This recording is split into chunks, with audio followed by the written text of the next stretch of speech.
Olá, meus caros alunos. Eu acho que muitos estão aguardando aí, desculpa o horário, pessoal, um pouco tarde já, mas dá um trabalhinho. A gente tem que pegar todas as questões, colocar as questões no computador, depois tem que resolver separadamente. Demorou para eu receber o caderno do Enem também, o colega mandou agora há pouco para mim. E aí a gente demora um pouquinho para formatar, fazer os comentários, né? Verificar se tem erros e passar para vocês aqui, tá bom? Mas é isso, turma. Uma prova nível médio, né? Com questões mais voltadas para teoria, para aqueles que acham que teoria em física é bobagem, né? Tem muito aluno que faz cara feia quando você está dando aula teórica, ele fica com, professor, cadê a conta? Vamos logo para o cálculo. Aí o Enem é um exemplo disso hoje, né, pessoal? De que questões teóricas também são pedidas, né? A gente precisamos nos ater mais às questões teóricas em se tratando de Enem. Tem lá duas ou três questões de cálculo, uma de vetor e duas de eletricidade, uma questão insana de ponte de Winston, que só se o aluno for eletricista ele ia achar aquilo. Se você fez, você está num nível bem alto de proficiência, parabéns. Né? Então ele faz isso, ele chuta balde em algumas questões, coloca o TRI lá em cima, né? E uma questão, infelizmente aí, né, pessoal, mais uma mancada do Enem. O ano passado eu tive algumas mancadas que eu comentei com vocês, mais uma mancada aí com uma questão errada, onde ele comete um erro aí ferindo até a lei da termodinâmica, até o Lord Kelvin virou no túmulo agora, né? Mas é o Enem sendo o Enem, né, pessoal? E a gente deixa a nossa crítica aí, mais uma vez. Enfim, o que você deve estar interessado agora é na correção, nos comentários. Então, bora pro vídeo, né, Todai? E não deixa de deixar o seu joinha, não, né? Por favor, a gente pede aí que compartilhe, passe para outros colegas, né? Que é um trabalho aí bem complicado. A gente fica até tarde da noite aí no mesmo dia e eu costumo fazer essas correções no mesmo dia em que as provas são aplicadas, tá bom? Grande abraço a todos aí. Espero que todos tenham uma ótima correção aí, que tenham ido muito bem na prova. Vamos lá, vamos às correções. Bora, turminha, para a primeira questão, então, sem mais delongas. Vamos a ela, então. Uma questão aí sobre raio-x de aeroportos, né? Técnicos em raio-x aí vão adorar essa questão. Em aeroportos, por razões de segurança, os passageiros devem ter sua bagagem de mão examinada, passando pelas esteiras na hora da inspeção por raio-x. Nessa inspeção, os passageiros são orientados a retirar computadores portáteis, notebook, laptops de malas, mochilas ou bolsas para passá-los isoladamente pela esteira. Qual a explicação física, então, justificaria esse procedimento? Ora, pessoal, uma questão aí, uma questão às vezes até considerada aí de nível médio, né? Porque não são todos os colegas aí que conseguem chegar até a ondas eletromagnéticas no final da terceira série, tá? E comentar com precisão aí qual que é a característica do raio-x, que é um raio bem energético, sim, mas que tem como objetivo refletir ossos, né, pessoal? Não é aí com peças de computador. Então vamos lá. Os raios-x não interagem com os componentes metálicos do computador, o que impede a formação da imagem. Não, eles interagem sim, pessoal, tá? Dependendo do componente, ele pode atravessar numa boa. Só uma placa de chumbo que ele não consegue, tá? Mas alguns componentes sim, tá? Os raios-x desmagnetizam o disco? Não, pessoal, não vamos entrar nesse mérito. A gente não sabe, pode ser que sim, pode ser que não. Não é o caso, né? Os raios-x aquecem? Não, turma, não vai haver um aquecimento, né? Os raios-x não atravessam os componentes densos do computador? Aí sim, agora ele está falando. Ele não atravessa aqueles componentes mais densos, o que impede a visualização do objeto que está atrás. Sim, é o mais coerente, porque se tem alguma coisa escondida atrás do computador, então nós temos que tirar o computador e passar ele separadamente. A questão, acho que muita gente acertou, né? Por isso que eu falei de médio para fácil, né, pessoal? E a UE é uma bobagem, né? Os raios-x ionizam materiais difratados, não tem nada a ver isso aqui, tá bom? Então é isso, pessoal. Uma questão teórica sobre como que se comporta a onda eletromagnética do raio-x, acredito que a maioria aí tenha levado. Bora aí para a próxima questão. Muito bem, galera. A próxima questãozinha aqui é uma questão muito tranquila, uma questão de análise de gráfico, né? Ela fala aí sobre o papel do nosso amigo aqui Todai, o professor, né?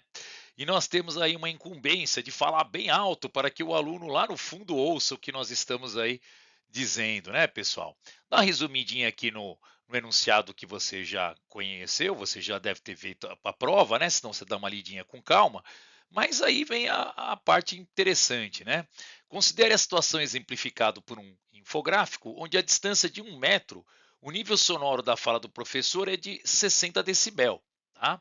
E que diminui com a distância, conforme esse gráfico que ele mostrou aqui. Bom, considere ainda que um ruído de fundo da aula pode chegar a 45 decibel. Todai, o que é um ruído de fundo? Galera, ruído de fundo pode ser desde um ventilador, pode ser um colega espirrando, né?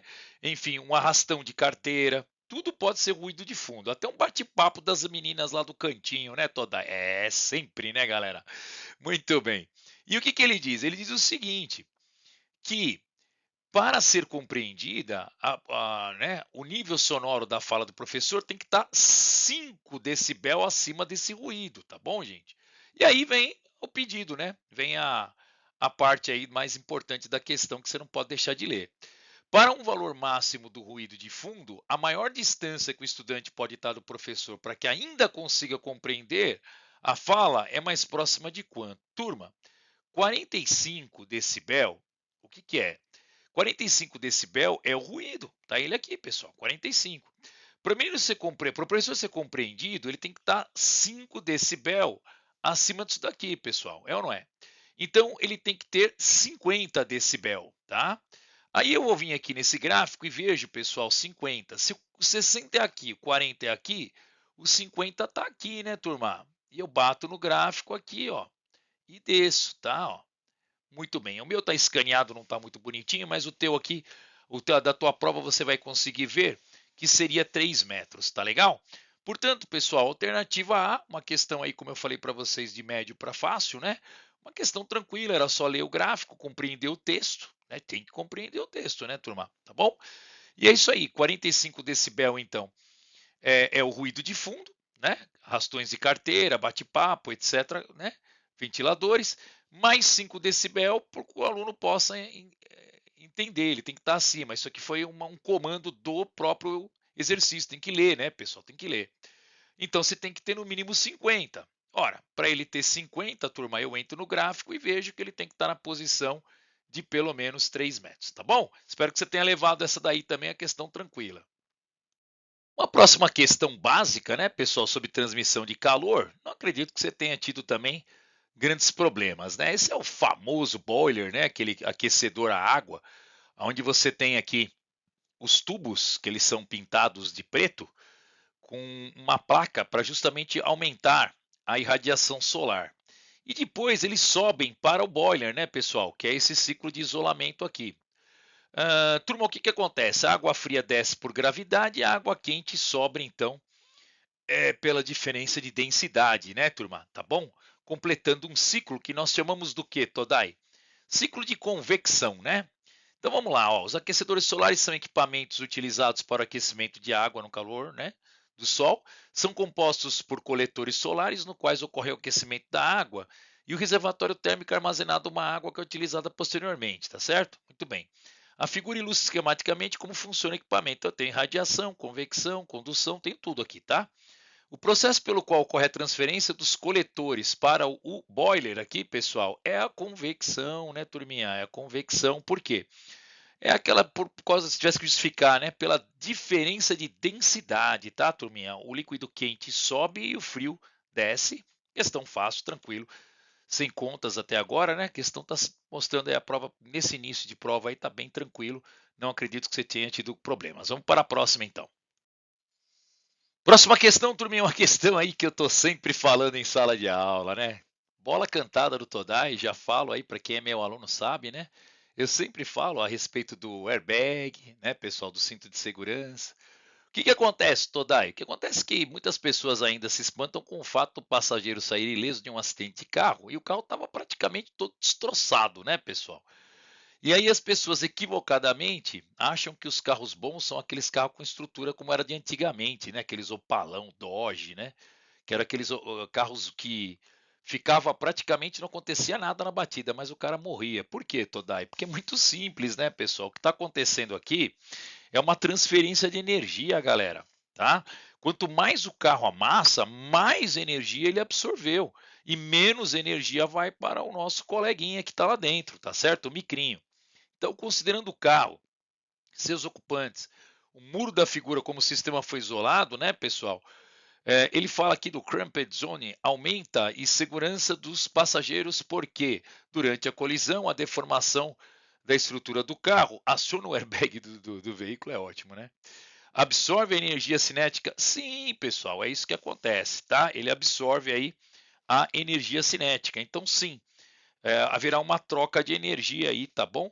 Consome quantidade de movimento, pelo amor de Deus, ele é conservativo aqui, né? Ele vai simplesmente haver uma troca da quantidade de movimento. Cria uma barreira de proteção, meu Deus. Diminui a velocidade no centro de massa. Essa realmente ele estava sem já opiniões, né? Então, turma, é a mesma história do airbag, né? As pessoas me perguntam, professor, por que o airbag? O airbag é por causa do teorema do impulso, né, pessoal? Você vai ter o quê? O impulso não é tão importante quanto a força, não é o tempo em que a pessoa aplica força? Então, o airbag, ele aumenta esse tempo de contato e diminui a força, tá bom? Mas não era o caso aqui. O caso aqui era mais fácil, era só explicar o porquê que o veículo se deforma desse jeito. É porque ele absorve toda a energia, tá bom? A gente comentou bastante disso em sala, para quem é meu aluno vai lembrar das aulas teóricas. Aqui faço uma ressalva, muito aluno fica às vezes pensando que é aula teórica, a pessoa está enrolando, não está dando cálculo. Gente, física não é só cálculo. Aí está mostrando a prova do Enem para vocês, tá? Física também tem muita teoria por trás. Até agora a gente fez pouquíssimas contas, fizemos aquela continha do 45 mais 5, né? Foi o máximo que a gente fez, uma leitura de gráfico, mas, gente, tem muita teoria por trás da física, sim. Você precisa prestar bastante atenção nas aulas teóricas, tá bom? Legal, vamos para a próxima, Todai. Isso é uma questão também que o Enem vira e mexe pede, né? Os vestibulares gostam bastante, né, pessoal? E mais uma vez aqui ele não pediu cálculo, turma. Por incrível que pareça, ele queria só a definição clássica do que é o efeito Doppler, né? Doppler sisu. O efeito Doppler, ele é aquele efeito que a gente mais percebe nos carros de Fórmula 1, que a gente comenta em sala de aula, né?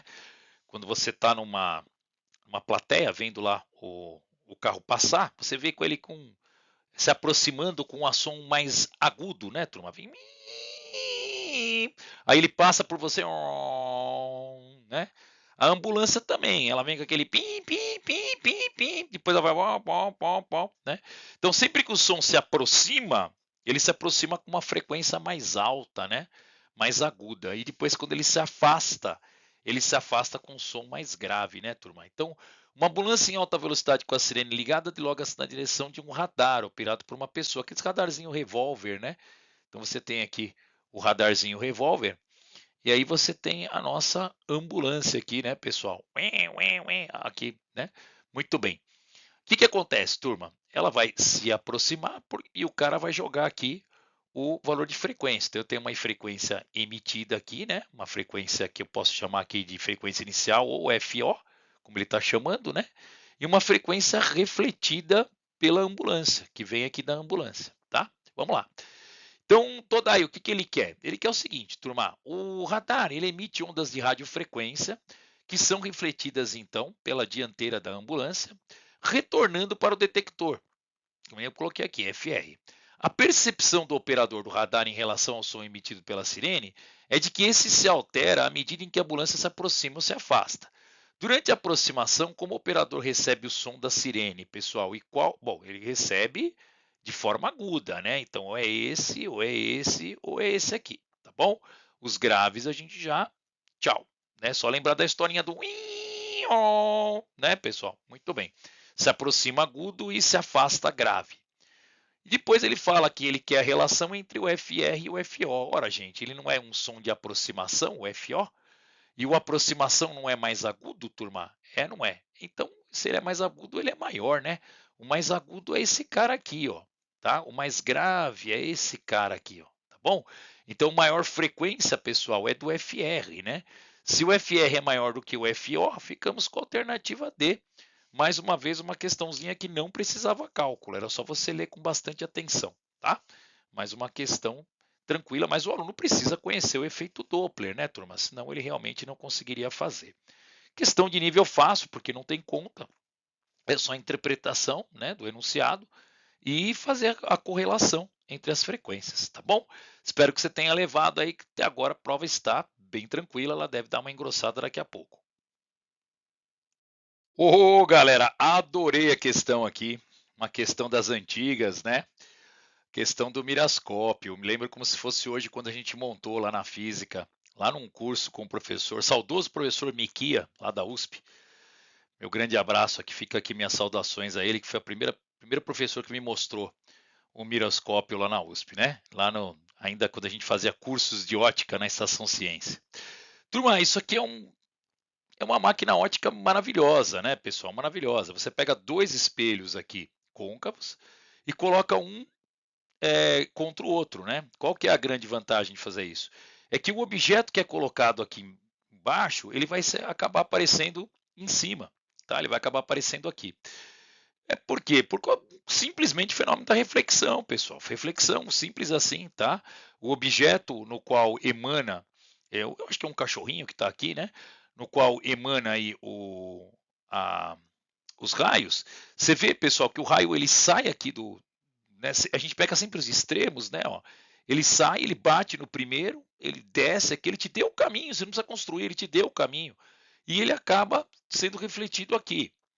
E desse lado, o Todai também, ó, ele vem por aqui, bate no primeiro espelho, né, no segundo, bate no primeiro e volta.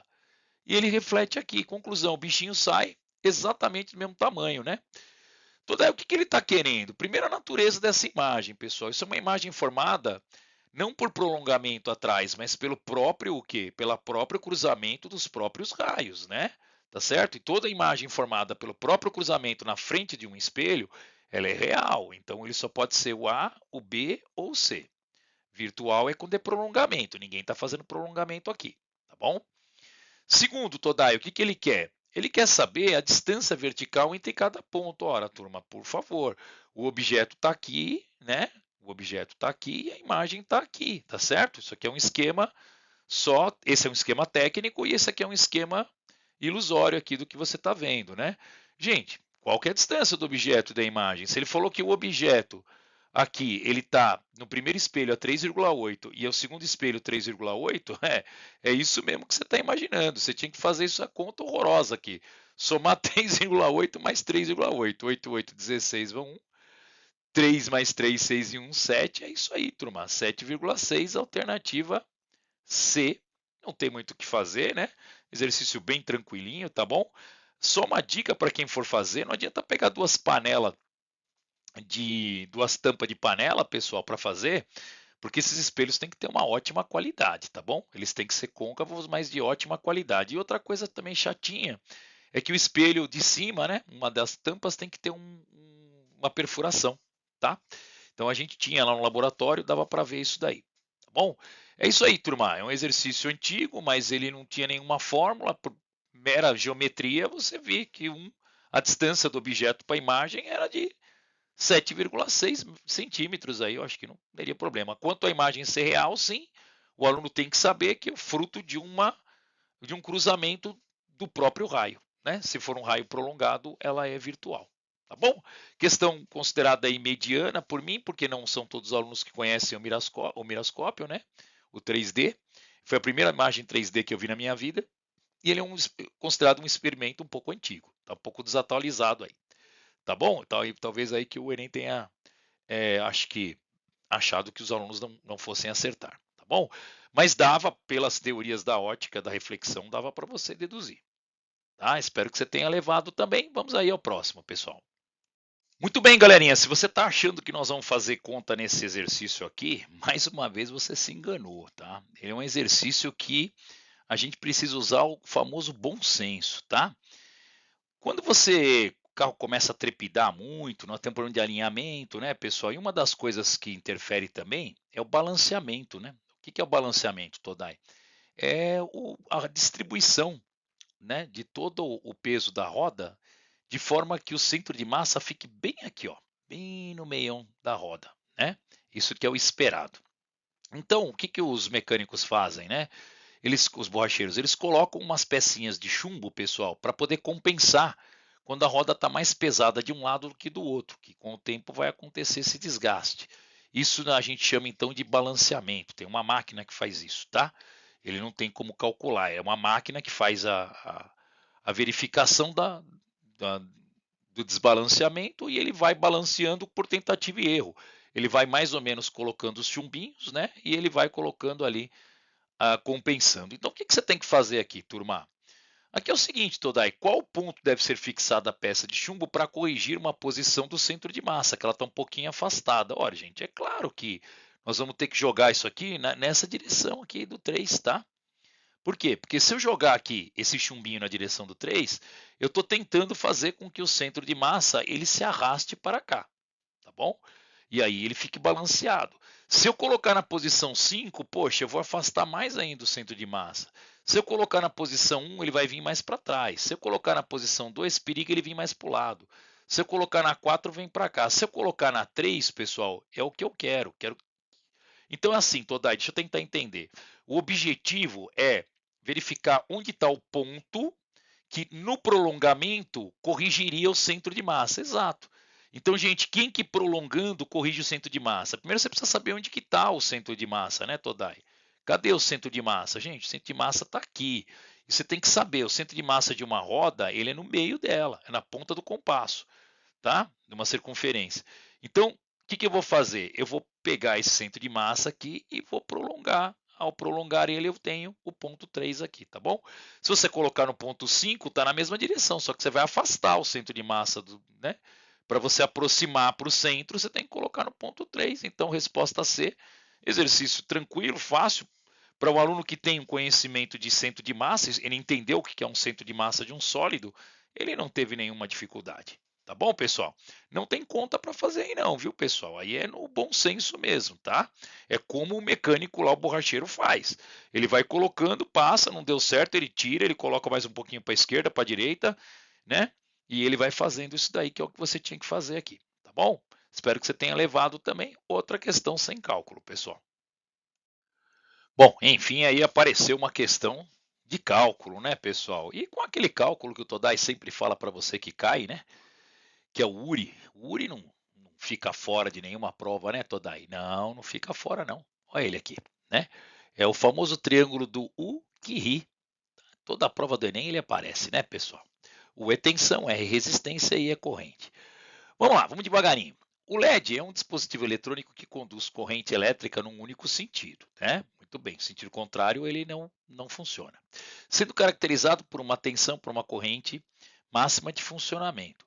Um LED acende apenas quando a corrente que está no sentido permitido, né, que é do anodo para o catodo, ele faz aí a diferença de potencial que está submetido que seja igual ou superior à tensão de funcionamento. A figura ilustra então um LED usado na representação dos circuitos, que é esse carinha aqui, tá bom? Muito bem.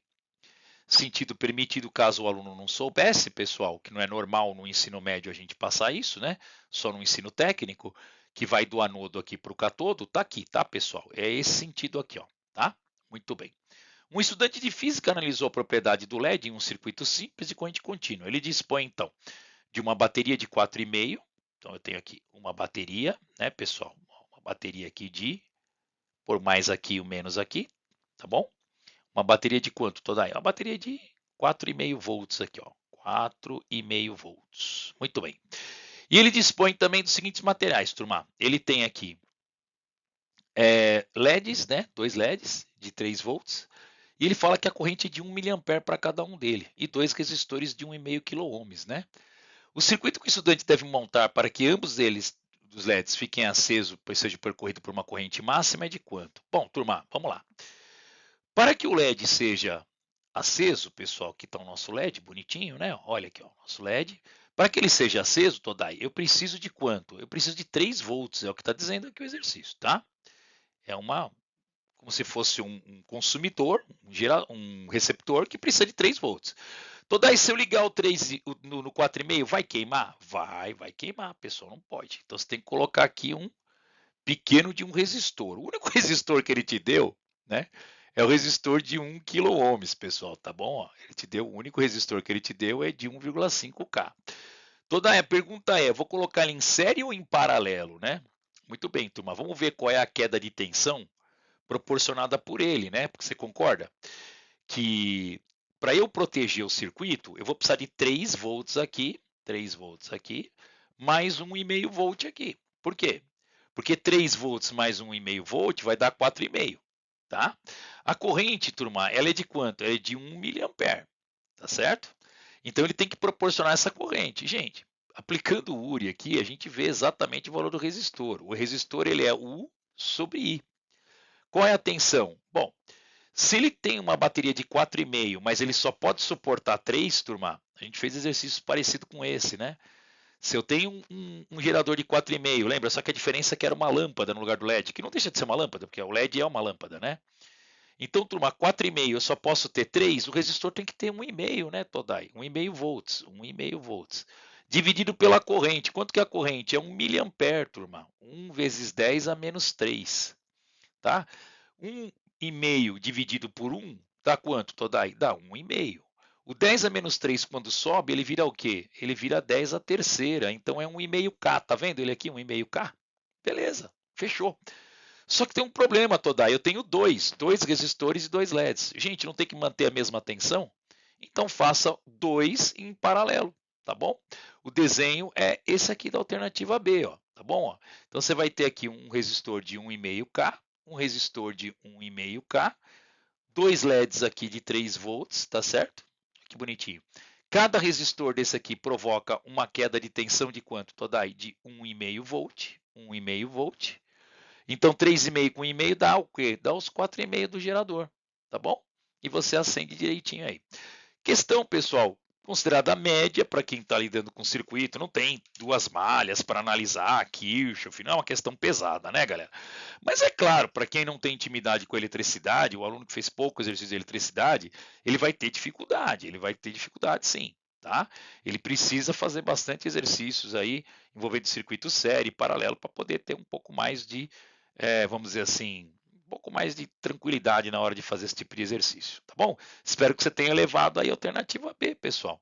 Aí foi até agora aí talvez uma das questões aí que a gente usou um pouquinho de cálculo, mas usou um pouco de bom senso também. Tem que saber como se comporta a corrente no circuito série, que é a mesma, né? A tensão em paralelo, que é a mesma. Precisava saber isso tudo, que é pré-requisito de análise de circuitos, tá bom? Vamos para a próxima, que eu acho que vai ser uma das questões aí mais difíceis dessa prova de física. Vamos lá. Muito bem, aí o Enem faz dessas, né, pessoal? Ele deixa uma questão ali super tranquila e depois ele chuta o balde, né? Chuta o pau da barraca, como diria na minha época, né? E manda uma questão aí que é para perder completamente a amizade, né? Muito bem, essa questão aqui ele fala o seguinte, pessoal: uma caixa decorativa utiliza 2 pequenas lâmpadas. Então eu vou já começar colocando aqui as informações, né? A lâmpada 1 ela tem 6 volts de tensão e ela tem 9 watts de potência. Muito bem. Depois eu tenho aqui a lâmpada L2, que ela tem o que, Todai? 12 volts e ela tem o que? 18 watts. Muito bem. Ligadas em série numa bateria, né, de tensão QR, um fio resistivo QR de 48 centímetros que está ligado em paralelo à bateria. 5 pontos A, B, C, D e E que se dividem no fio de segmento QR aqui, né? Você tem um fio resistivo aqui, tá? Muito bem. O circuito também tem um amperímetro com 2 terminais. Os terminais P aqui, ó, e S, né, pessoal? Ele está ligado num dos pontos entre as 2 lâmpadas e o outro terminal S está livre, tá? Dependendo do ponto em que o terminal livre for conectado, ocorrerá a mudança da tensão no qual as lâmpadas são submetidas. Ele vai fechar uma ponte de Winston aqui. Os demais fios do circuito têm resistência desprezíveis. A figura ilustra então o circuito. Em qual desses pontos o amperímetro deve ser conectado para que as lâmpadas acendam exatamente segundo as especificações de tensão e potência elétrica fornecida? Bom, galera, para eu saber quais são as correntes, né? Eu vou ter que calcular um pio primeiro aqui, tá bom? Então, bora fazer aqui o pio. Então, você deve lembrar ali do pio, né? Para eu calcular a corrente, I1, eu vou fazer potência dividido por tensão. Isso aqui acho que é meio claro, né? É meio lógico. Você vê tensão e você vê potência, você já vai atrás da corrente, né, pessoal? Então, 9 dividido por 6, isso aqui vai dar 1,5 ampere. E o I2, Todai? O I2 você vai fazer a mesma coisa, tá bom? P sobre U, você vai fazer aqui 18 watts dividido por 12 volts, certo? Isso dá 9/6, né? Que vai dar a mesma coisa, vai dar 1,5, toda 1,5. Muito bem. Turma, se a corrente da lâmpada 1, ela tem que ser igual à corrente da lâmpada 2, isso aqui tem que estar em equilíbrio, tá, turma? Isso aqui é a famosa ponte de Winston, tá? Então significa que esse cara aqui, o S, ele tem que ligar num ponto tal que o produto do cruzado das resistências tem que ser igual. Daí não estou entendendo nada. Então vamos com calma, porque tem muito conteúdo numa questão só. Eu nem estou balde aqui, pessoal. Ó, gente, isso aqui é uma ponte de Winston para você lembrar, tá? Você tem aqui, ó, 2 resistores, 4 resistores, na verdade, né? Ó, 4 resistores. E aqui no meio você tem um amperímetro. O que acontece? Aqui, claro, você tem que ter um gerador, tá? Então você tem um geradorzinho aqui, ó. Muito bem.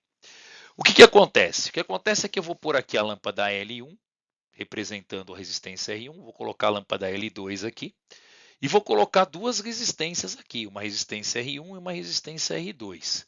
Todai, não estou vendo resistência aqui, então, turma, quando você tem resistência no fio, tá? A gente fez essa observação em aula, é uma observação assim bem complicadinha, você tem que calcular pela segunda lei de Ohm, tá, pessoal? Segunda lei. R, a resistência, é o Rho LA. Isso mesmo, né? Só que ele fala que o tipo de fio, Todai, é o mesmo e que a área da secção transversal dele também é a mesma, porque ele fala que o fio é o mesmo.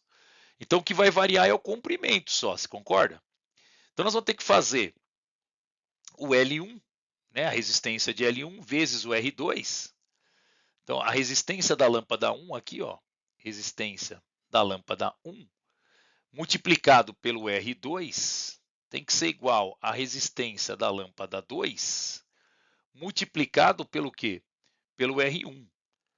Porque se você fizer isso, turma, e eles ficarem iguais, significa que o amperímetro, a corrente dele aqui vai ser o quê? 0. E o que significa isso, Todai? Significa que a corrente aqui ela é igual a L1 e é igual a L2, porque a ponte está em equilíbrio. Tá bom? Esse que era o complicado do assunto aqui. Agora, Todai, como é que eu acho aqui a resistência? Você pode usar pelo URI ou pelo PUR, né? Você que sabe aqui, tá? Então a resistência aqui poderia usar de novo, já que a gente já tem a corrente, né? Pode fazer pelo URI, né? A lei de Ohm aqui, ó. URI. Mas eu poderia fazer pelo PUR também direto, se você quiser, tá? Então a resistência da primeira lâmpada, ela vai ser a tensão dela, que é de quanto? 6 volts, dividido por 1,5, né? Que vai dar 4. Opa, não pegou aqui?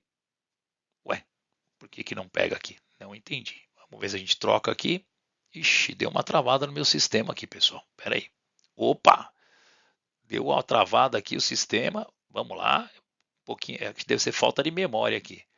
O meu computador aqui não deve estar com memória, ele deve estar com uma vaga lembrança. Olha só, hein? E não é que está travando mesmo? Que doideira. Poxa vida. Vamos lá.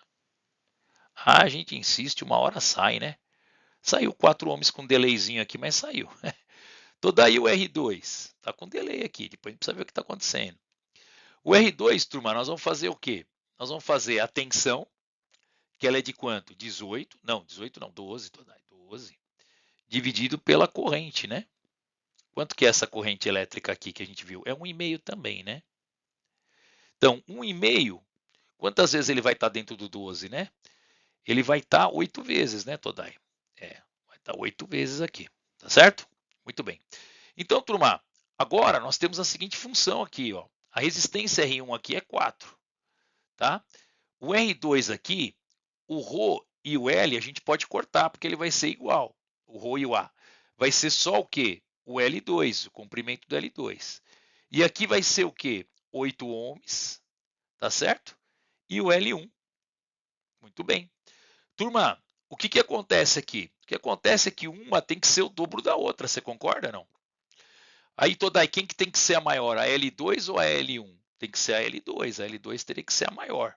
Então, se a L2 é maior, quantos segmentos eu tenho aqui? 1, 2, 3, 4, 5, 6. Ora, pessoal, eu pego o ponto B. Tá bom? Ó, pego o ponto B. Por quê? Porque eu vou ter 1, 2, 3, 4 L's aqui. tá certo? No L2, ó, vou ter 4L, não é? E no R1 eu vou ter 2 L's, tá certo? Então, o que vai acontecer aqui? Um vai acabar cancelando o outro, né? O 4 aqui vai acabar cancelando o 2, porque aqui 2 vezes 8 vai dar 16 e aqui 4 vezes 4 vai dar 16, tá? Então, nós vamos ter aí, pessoal, o ponto B. Por quê? Porque aqui eu tenho um comprimento 2 vezes maior do que esse comprimento L aqui, ó, tá bom? Veja que esse comprimento aqui, turma, na nossa ponte de Winston, ele refere-se ao R2, tá? Esse cara aqui, ó, ele seria o tal do R2, para estar multiplicando pela resistência do L1. Então, ele que tem que ser o maior, tá bom? Ele que tem que ser o dobro. Enquanto que esse lado aqui, antes do B, entre o Q e o B, ele tem que ser o R1, tá? Porque é ele que está na ponte de Winston, cruzando com o L2, ó, tá bom? Então, para eu ter 16 e 16 aqui, turma, eu vou ter que ter o ponto B. Tá? Então, vou ficar com a alternativa B aí, um exercício um pouquinho chatinho de fazer. E ainda o nosso computador não ajudou aqui, deu um probleminha de memória, né? É isso aí, turma. Espero que você tenha entendido. Se for o caso, depois a gente faz esse exercício separado aqui dessa correção com mais detalhes e com um desenho um pouquinho melhor, tá bom? Ô, galera, mais uma questãozinha aí que não é difícil, mas ela é trabalhosa, tá? Bem trabalhosa aí. Nós vamos ter um nadador que ele tem que fazer uma prova completa aí, ó, para circuitos e maratonas aquáticas realizadas em circuitos calmos à praia, montado um sistema de boias, né? Que determina aí um ponto que ele é obrigado a passar, né, pessoal? O diagrama tem um circuito que deve ser realizado numa volta no sentido anti-horário, onde ele tem que sair aqui da boia 1 e ir até a 4, tá? Muito bem. Existe aí uma corrente de velocidade VC, velocidade de correnteza, cujo módulo é de 30 metros por minuto, paralela às águas, né, em toda a área do circuito. Nas arestas mais longas, o nadador ele passa a ter aí, pessoal, uma velocidade, né, VN, que ele diz aqui, nos pontos de 1 a 2 e de 3 a 4, tá? E considere a velocidade do nadador de 50 metros por minuto em relação às águas durante todo o circuito. Nessa situação, quantos minutos, então, ele vai demorar para fazer a prova completinha, né? Bom, então, turma, primeiro circuito aqui, ele vai do 1 para o 2, né? Então, para o 1 para o 2, aqui nós temos a velocidade no nadador, nós temos aqui a velocidade de correnteza. Eu não acredito que você tenha tido problema nesse triângulo pitagórico aqui, né? Bem tranquilinho, a gente fez coisa pior na vida aqui, né, pessoal? Então, a velocidade de correnteza que nós temos aqui, ela é de 30, né, Todai? Ela é de 30. E a velocidade do nadador, de quanto que é? Ela é de 50, né, turma? É de 50. Todai, qual que seria a velocidade real dele aqui, ó? Né? Gente, triângulo pitagórico aqui, né? 3, 4, 5, né? Lógico que é 40, né? Tá bom? 40 é o que, Todai? Metros por minuto. Muito bem. Só que eu preciso saber, Todai, o tempo que ele levou. Ah, então você usa o Deus vê tudo, né, turma? Deus vê tudo é o cara, né? Sempre cai nas provas de vestibular. Deus vê tudo. Então, para eu achar o tempo, eu pego a distância, que é de quanto? 800. E eu vou dividir por quanto, Todai? Pelo 40, né, turma? Cortou, cortou, vai dar 20 o quê? 20 minutinhos aqui no primeiro trecho, tá? Então, esse primeiro trecho, 20 minutos. O segundo é fácil, é moleza. Por quê? Porque está nadando contra a correnteza, né, turma? O que eu faço com vetores contrários, Todai? Eu subtraio, né, galera? Então, a velocidade do nadador ele é de 50, não é isso? 50 metros por minuto. Vou colocar só 50 aqui para não congestionar o desenho. E a velocidade da correnteza? Ele diz que é de 30, se não me falha a memória. 5 metros por minuto ali, né? Isso mesmo, aqui é 30. Turma, coitado, né? Ele está tentando subir aqui, ó. A correnteza vem contra ele com 30, ele está subindo com 50, gente. É claro que você vai fazer 50 menos o quê? Menos 30, a velocidade dele aqui é de 20, tá certo? 20 metros por minuto. E outro Deus vê tudo aqui, né, Todai? Só que agora nós vamos usar o T2. Essa distância agora é 400, que eu tenho que subir. 400 dividido por 20. Por uma grande coincidência, deu 20 minutos também. Vamos lá, tá quase acabando, turma. Coragem. Vamos fazer o terceiro aqui, né? Bom, lá vem o nadador, né? De novo, né, pessoal? Nós temos aqui a correnteza. Nadador é quanto mesmo, Todai? 50. Quanto que é a correnteza, Todai? 40 ou 30. Correnteza é 30, né? Quanto vale esse vetor? 40, né? O velho e bom 40 de novo, 3, 4, 5 de novo, né? Toda esse vai dar igual o primeiro? Vai, gente, só está no sentido contrário, né? Tá? Mas o tempo que ele leva é o mesmo. Então isso aqui é igual ao T1. Então nós vamos dizer que o T2 é igual ao T1. O T3, perdão. O T3 é igual ao T1, que é igual a 20 minutos. Não tem erro não, tá? E o último é show de bola, né, galera? Por quê? Porque o último ele vai descer aqui, ó, de braçada. O nadador ele tem quanto?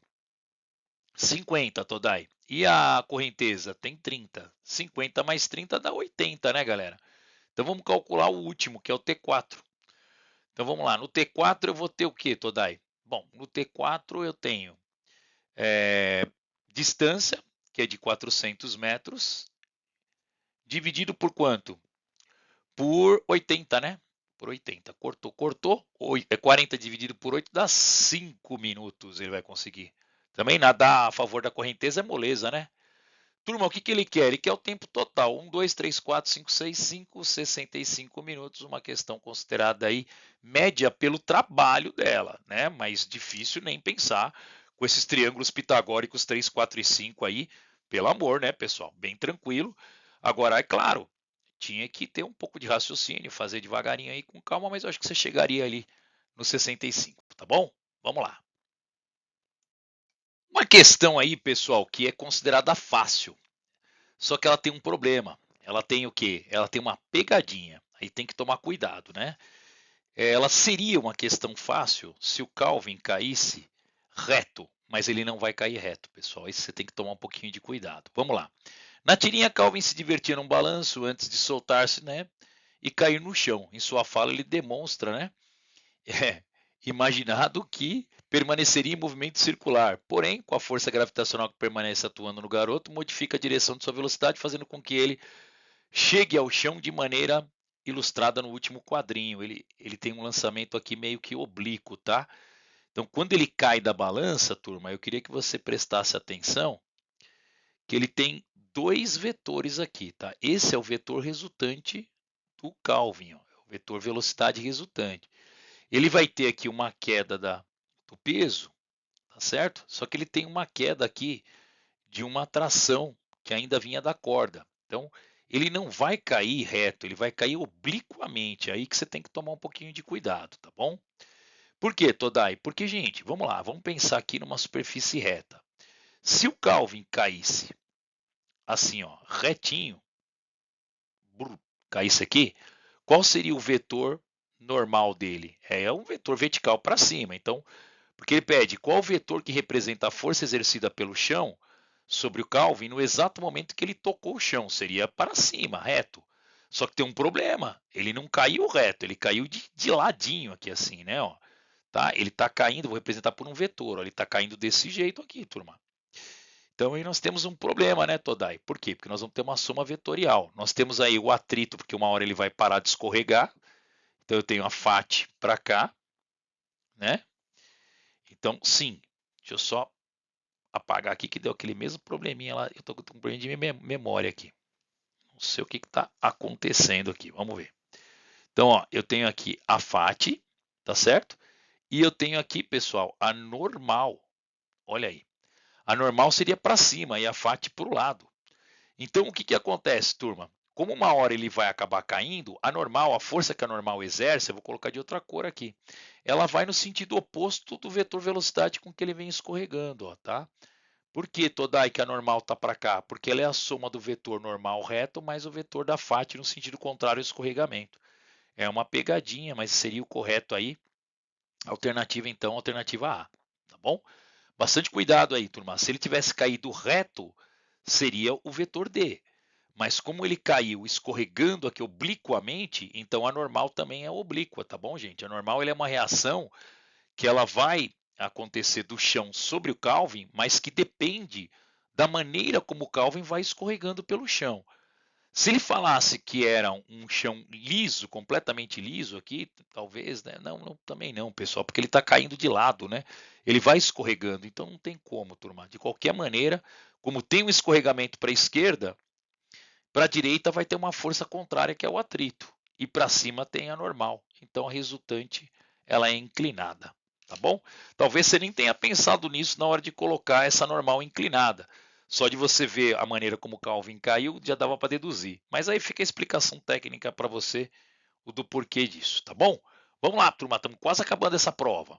Já estamos com 42 minutos de vídeo, eu estou tentando fazer o mais rápido possível. Vamos lá, galera, rumo ao término da prova aí, estamos quase acabando, ajeitando as coisas aqui, vendo o que está acontecendo com esse meu delay estranho aqui. Vamos ver aqui se é uma interferência às vezes do mouse.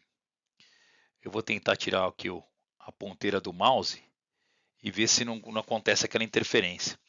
Então, turma, o que está acontecendo aqui é o seguinte, essa aqui é uma questão que a gente tem que anular, tá? Se o Enem não anular, eles realmente fizeram bobagem nessa questão, tá bom? Essa questão aqui, ela não pode ser considerada correta, tá, pessoal? Ela tem que ser anulada. Eu vou explicar para você, você vai entender facinho, ó.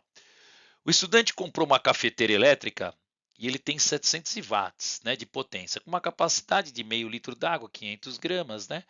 Enquanto o café estava preparando na capacidade máxima da cafeteira, ela marcou 3 minutos, tá? Para a cafeteira ferver uma água que está 100 graus a partir de 20, né? Tá na cara que você vai aplicar um que macete aqui. Em seguida, vai avaliar, ele vai verificar qual a eficiência que a cafeteira teve, né? Desprezando qualquer perda energética. Ele diz que é necessário 1 caloria ou 4,2 joules por grau Celsius, né? Que é sistema internacional que ele está trabalhando. E ele quer eficiência, então. Muito bem, turma, quando se pede eficiência, é uma relação entre as duas potências, a potência da cafeteira, que é a potência elétrica, e a potência que eu preciso para aquecer a água. Sabe o que está acontecendo nesse exercício? Eu vou te contar uma coisa bizarra, pessoal. Por que bizarra? Porque, gente, poxa, é um exame que você paga caro, né, pessoal? Paga caro, não pagou barato. Mesmo que você seja de escola pública e alguém pagou por você. Eu acho uma tremenda de uma mancada colocarem numa banca de professores, colocarem uma questão sem um revisor, né? Porque um revisor, ele olharia uma questão dessa, pessoal. Qualquer revisor, ele botaria o olho nisso aqui, ele vê que tem mancada aqui, né?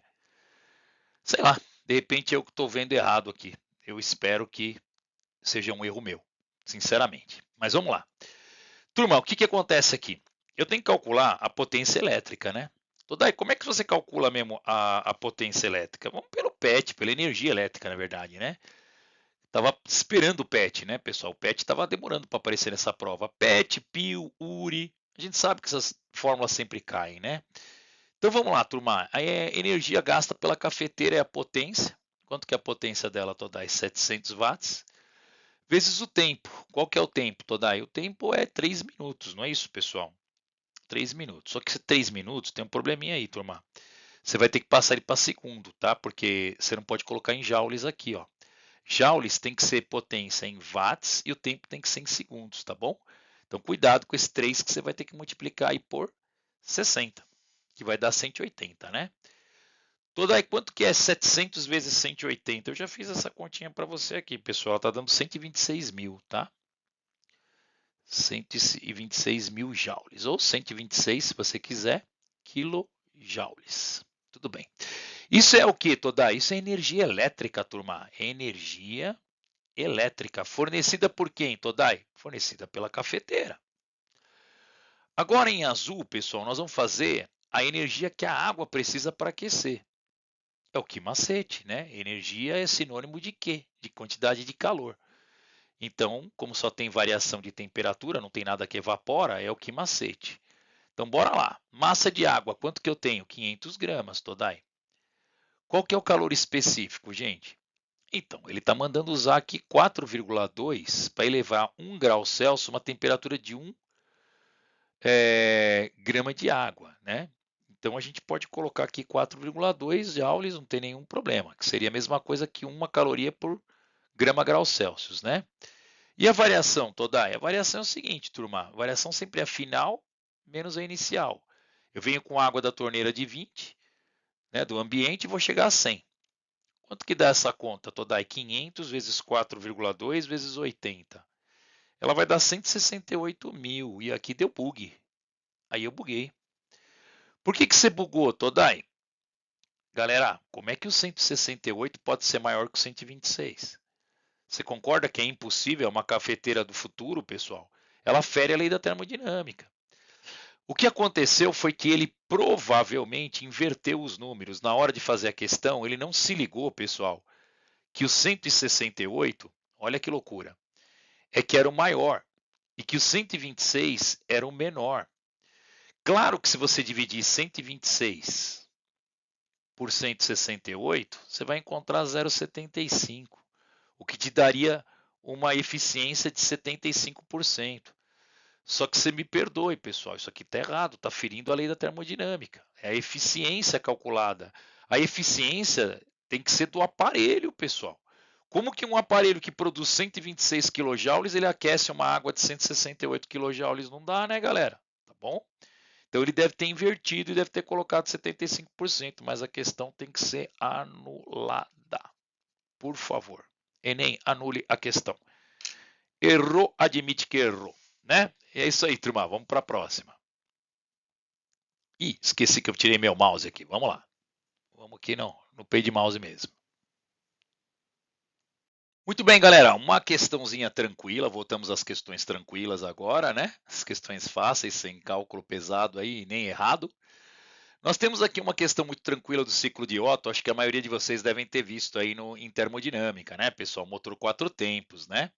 Diagrama PV representa duas adiabáticas aqui, tá? Tem duas isobáricas. E a gente tem aí um motor combustão, né? Muito bem usado em automóvel. Ele quer saber o seguinte, pessoal: a transformação de energia térmica em útil ocorre em qual etapa, né? Então vamos seguindo aqui que a gente vai pescar. 0 a 1, turma, houve o quê? Admissão, a mistura do ar combustível. Isso aqui não tem nada de energia útil ainda, né?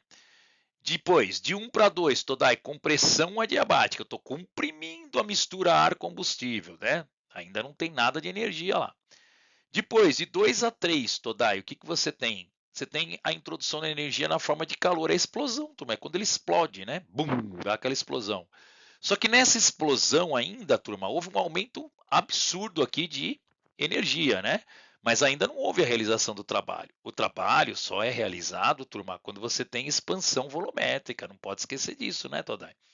Então é aqui, ó, na expansão adiabática que eu tenho a realização do trabalho, que o pistão sobe e mexe o girabriquim, tá bom?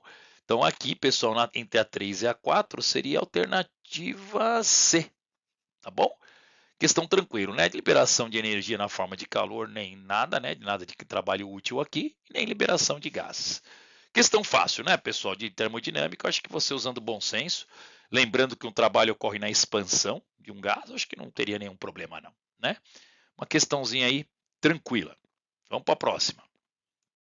Só para o Todai ser chamado de mentiroso, né? Que eu falo que eletrostática nunca cai no Enem. Não é que não cai. Eu falo para vocês, quando cai, é sempre o mesmo assunto, pessoal. É incrível, o Enem não consegue colocar outro assunto, né? Desde que o mundo é mundo, desde que o Enem começou lá em 98, quando ele pede eletrostática, ele pede gaiola de Faraday, né?